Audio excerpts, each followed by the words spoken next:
తెలుగు రాష్ట్రాల్లో ఎండల తీవ్రత పెరుగుతోంది. దేశంలోనే అత్యధిక ఉష్ణోగ్రతలు తెలుగు రాష్ట్రాల్లోనే నమోదవుతున్నాయి. మరీ ముఖ్యంగా గరిష్ట ఉష్ణోగ్రత సాధారణ స్థాయి కంటే దాదాపు 5 డిగ్రీల సెల్సియస్ అధికంగా ఉంటుంది. హీట్ వేవ్ నుంచి తీవ్ర హీట్ వేవ్ గా మారుతుండడం వల్ల జనం ఇబ్బంది పడుతున్నారు. ఎండలు మండిపోతున్నాయి. తెలుగు నేల నిప్పుల కుంపటిని తలపిస్తోంది. వడగాడ్పులు ఉక్కపోతలతో జనం ఉక్కిరిబిక్కిరవుతున్నారు. దేశంలోనే అత్యధిక ఉష్ణోగ్రతలు తెలుగు రాష్ట్రాల్లో నమోదవుతున్నాయి. మొన్న రాయలసీమలోని అనంతపురంలో 43.7 డిగ్రీల సెల్సియస్కు చేరింది ఉష్ణోగ్రత.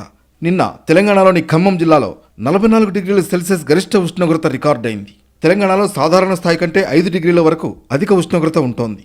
కోస్తా ఆంధ్రప్రదేశ్, రాయలసీమల్లో మాత్రం సాధారణ స్థాయి కంటే 3 డిగ్రీల వరకు అధిక ఉష్ణోగ్రత నమోదవుతోంది. తెలంగాణతో పాటు కోస్తా ఆంధ్రప్రదేశ్, రాయలసీమల్లో తీవ్ర హీట్ వేవ్ పరిస్థితులు నెలకొన్నాయి. మే 1వ తారీఖు వరకు ఉష్ణోగ్రతలు క్రమేపీ పెరిగే సూచనలున్నాయి.